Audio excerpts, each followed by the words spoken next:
Hello, sir. My name is Divyanshu Vijay. Good morning. Good morning, Vijay. Sir, I am from collegedunia.com. Very warm welcome to you on our interview series, which is called Thoughts on Education, where we interviewed various dignitaries such as honors, directors, faculties of various universities and colleges. So, before starting the interview, I would like to request you kindly give a brief introduction about yourself, and then we will proceed the interview. Thank you, Vijay. My name is Pradeep Bavadekar. I am an MBA from Pune University during 77-79 and PhD in marketing completed in 1985. I have about 16 years experience from manufacturing and marketing,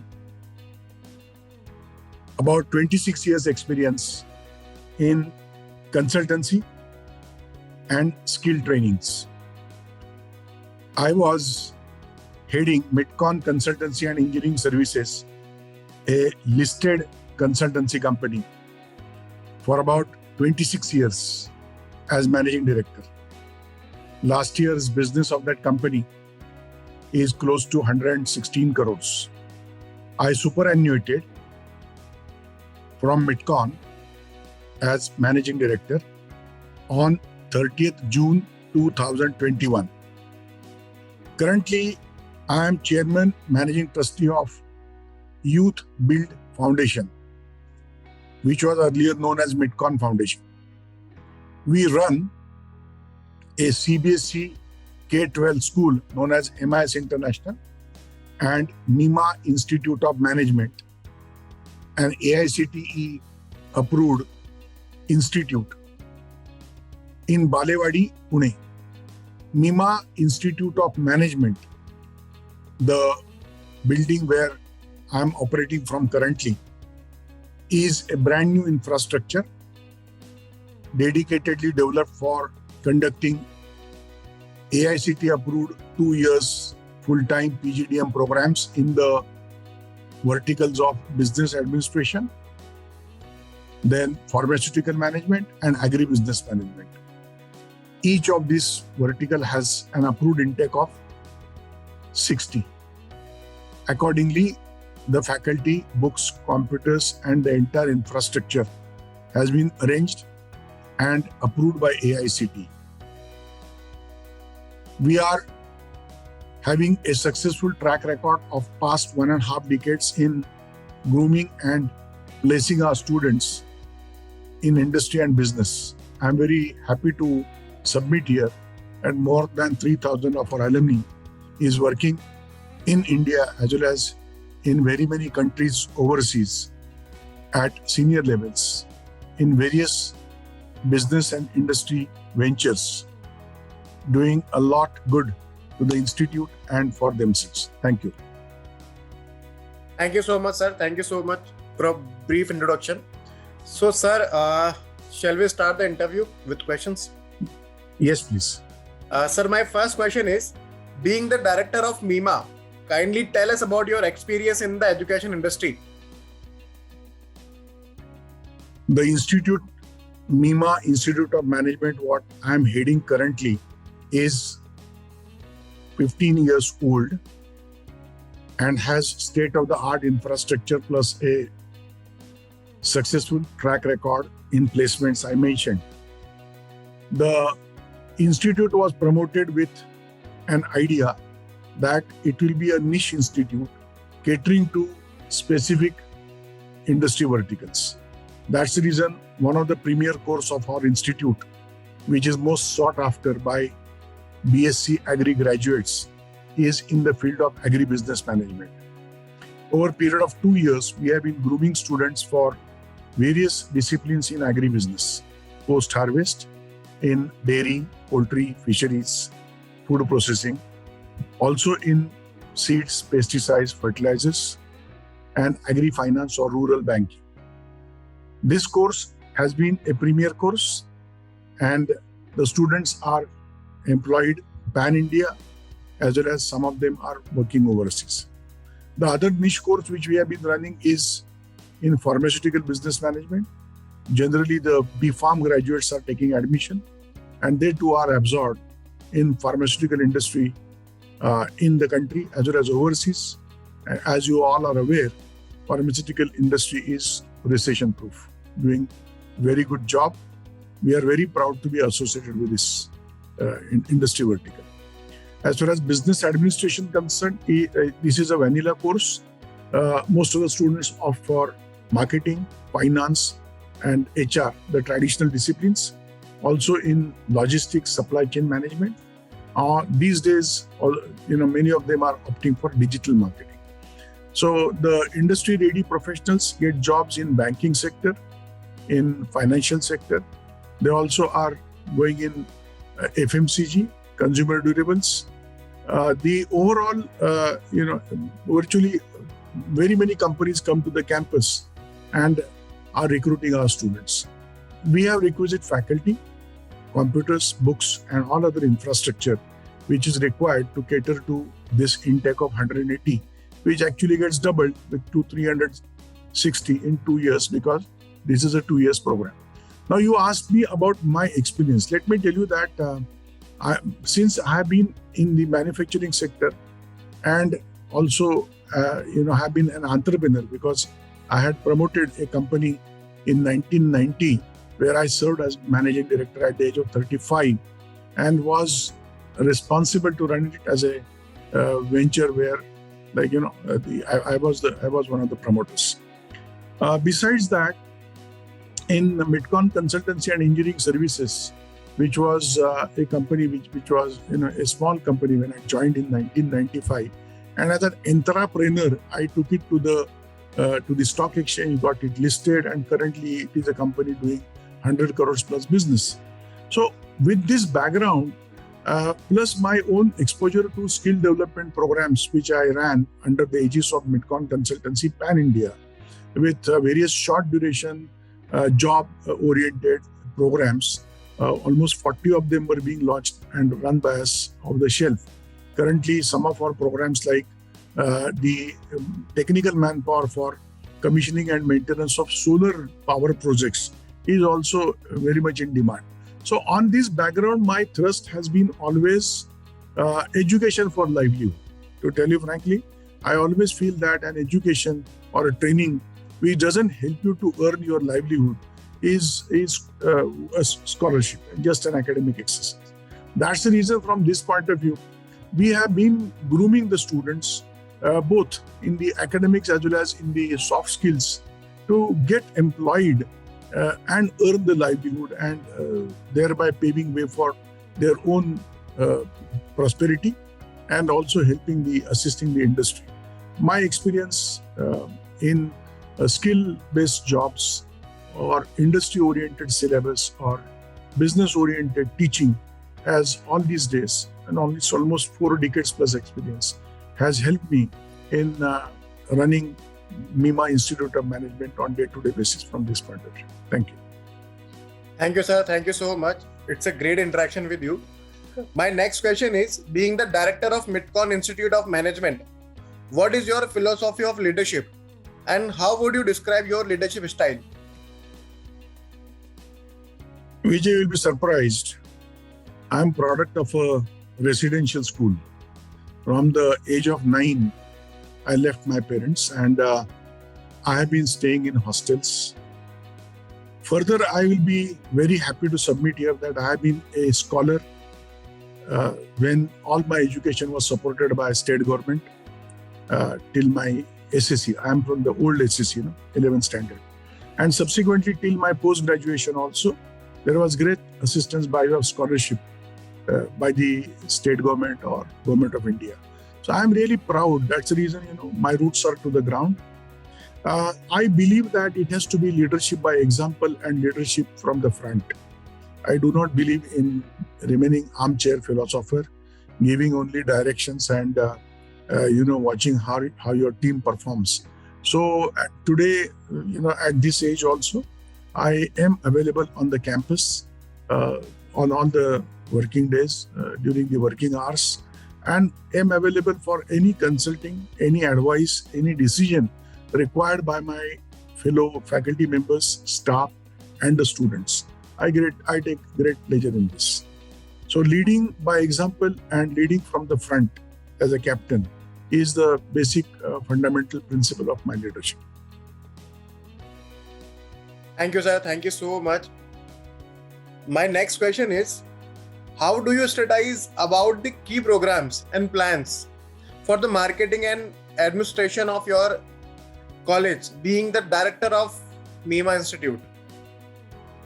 See, we are now a 15 years plus old institute, and AICTE has been very kind in having its all the guidelines, manuals, approvals online.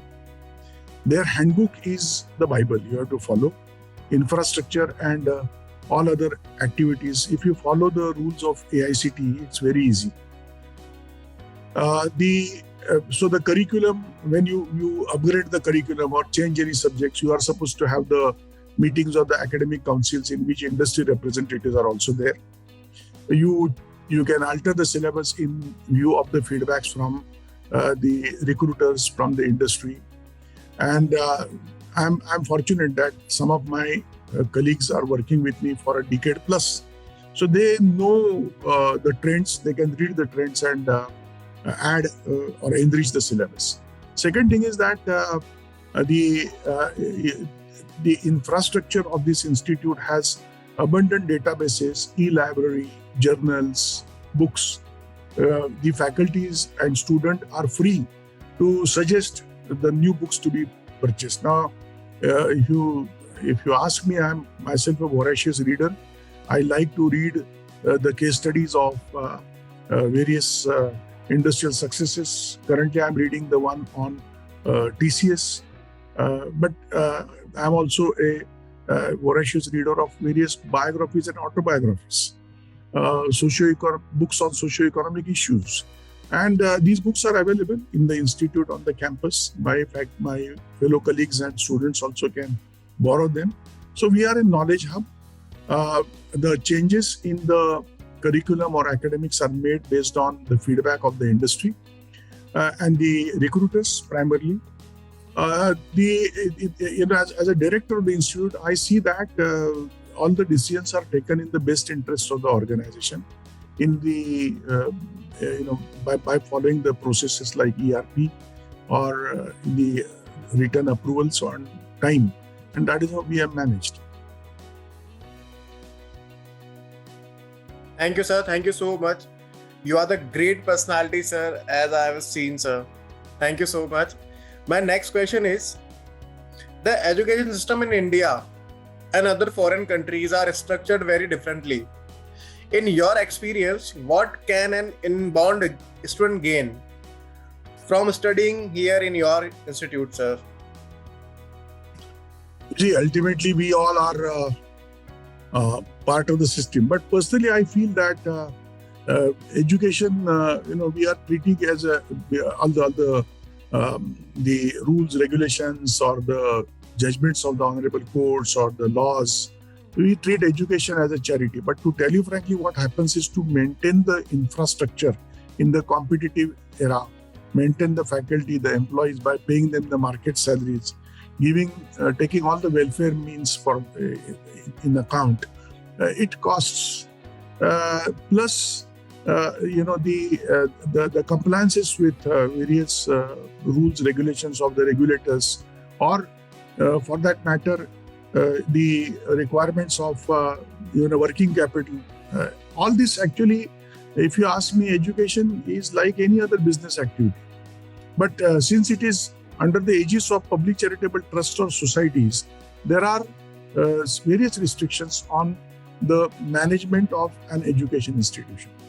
I feel that if you see the education overseas, there are two different authorities working. One will be the dean or the academic authorities who will be working on basically delivery and improvements in the academic substance, and there will be somebody who looks after administration, marketing, image building, etc. We need to derive that kind of system slowly, because to be competitive, you require infrastructure, both intellectual and physical. You require manpower. You require all all funds for this purpose. And at the same time, there are compliances. So the administrative authorities should be separated from the academic authorities, is my submission. Thank you so much, sir. Thank you so much. You are the very thoughtful planner, sir, as I can see. And you are a good of being the protective for your institute and your business also. So, sir, my next question is, how does the curriculum of Midcon Institute of Management ensure the best practice of industry? First and foremost is that the syllabus, as I told you, there is a basic syllabus because 15 years or so we are running certain programs. But the syllabus is upgraded by keeping two major point of views in mind. First is that we have to see also what the peers are doing or what the best of the PGDM institutions are doing in the country.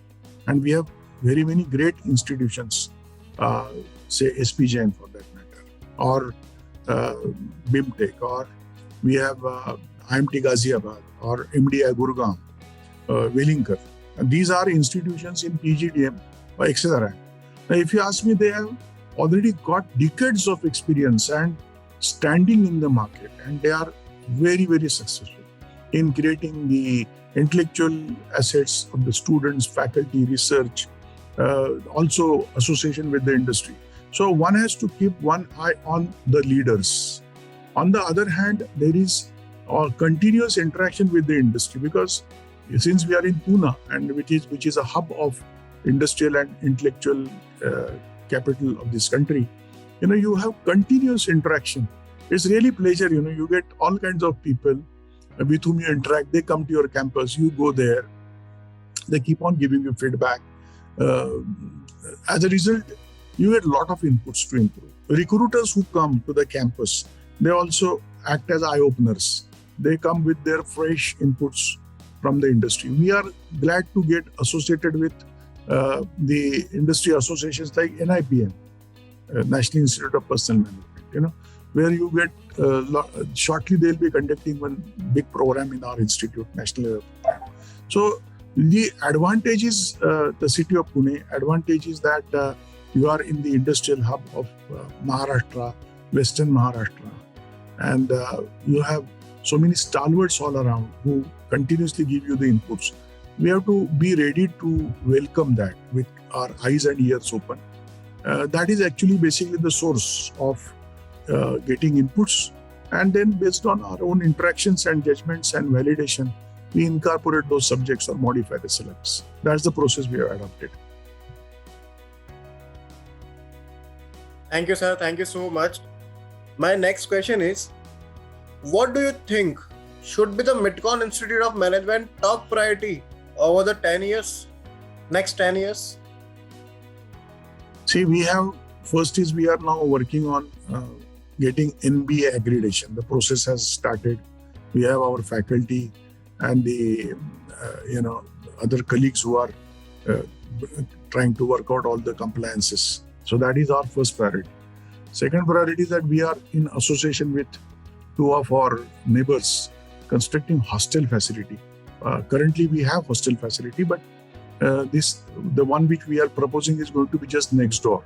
So students will be saving on a lot of time commuting between their present hostels to the institute. So that is another objective we have in our mind. Then these days, there is a concept in Maharashtra. We read that there is something known as vertical university, or digital platforms. We would like to, go in for them and use our present facility plus all the IT skills and opportunities together to reach that level. So we are having certain plans. We are working on those plans. I hope they come to be true. Thank you, sir. Thank you so much. I really have to admire your ambitions and your drive, sir. What you have to doing for current youth and students. So, sir, my next question is, what would you like people to know about your institute? They may not know. See, this institute is located at a vantage point in the city of Pune. We are really fortunate. We are well connected. This is actually a premium site.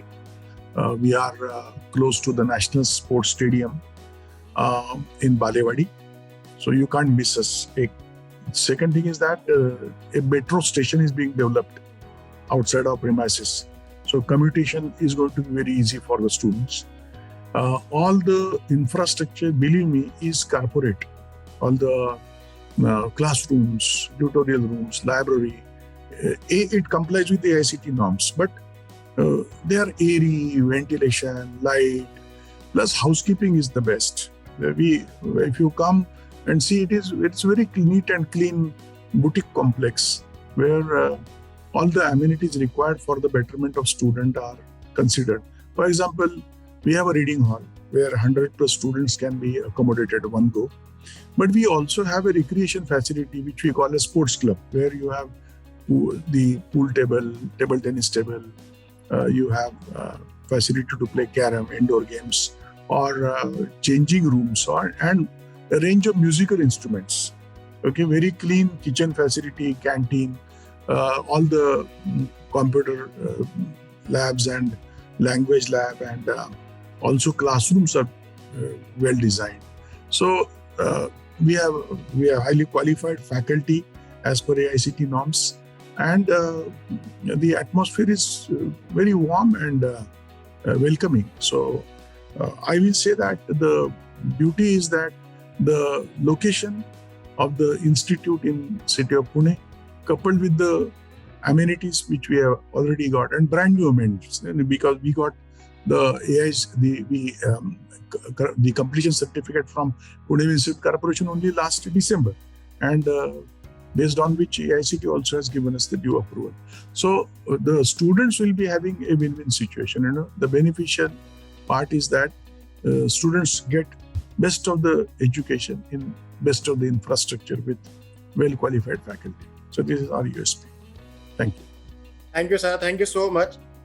Sir, my last question is, any suggestion you would like to give to the current youth and for the students? See, I have been repeatedly saying that education is for livelihood. Students now coming to us are all graduates, and they have these 2 years precious time with them. You see, this is the period in which we always say that the metamorphosis takes place. They are converting themselves into the butterflies, and they are going to get wings to their dreams.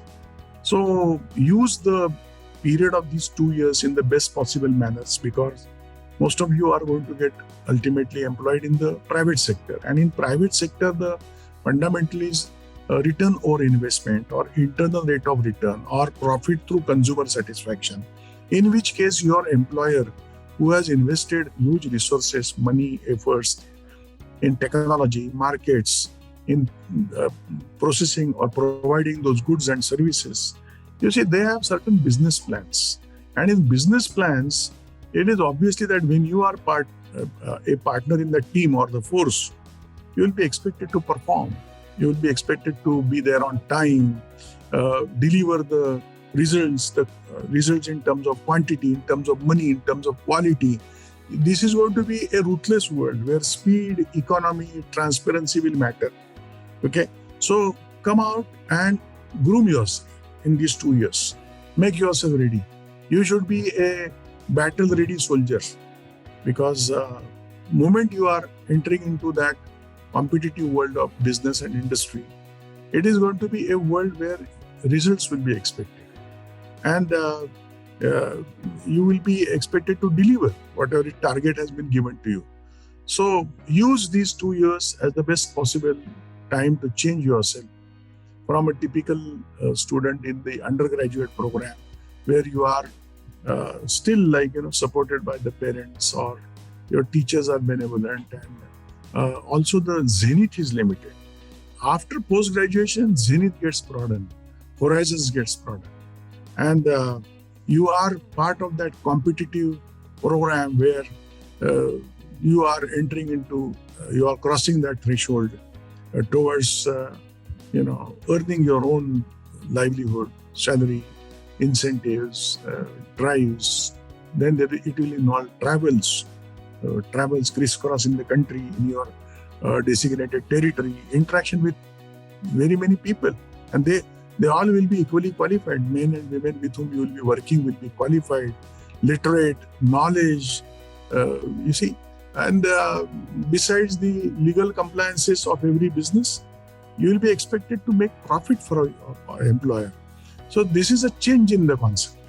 My request to the young generation is that please use this period of 2 years to build yourself, to prepare yourself, to launch yourself as the soldier in the industry and business, which will do a lot good to you, to your parents, and also to your employers. Thank you. Thank you, sir. Thank you so much. I really respect your opinions and your suggestion on current youth. And I always look forward to hearing what you have to say. Thank you so much, sir. Thank you so much. Thank you, Vijay. My pleasure. It's a nice interaction with you. It's a great interaction with you, sir. It's my pleasure to have you on our platform, sir. Thank you. Thank you very much. Thank you, sir.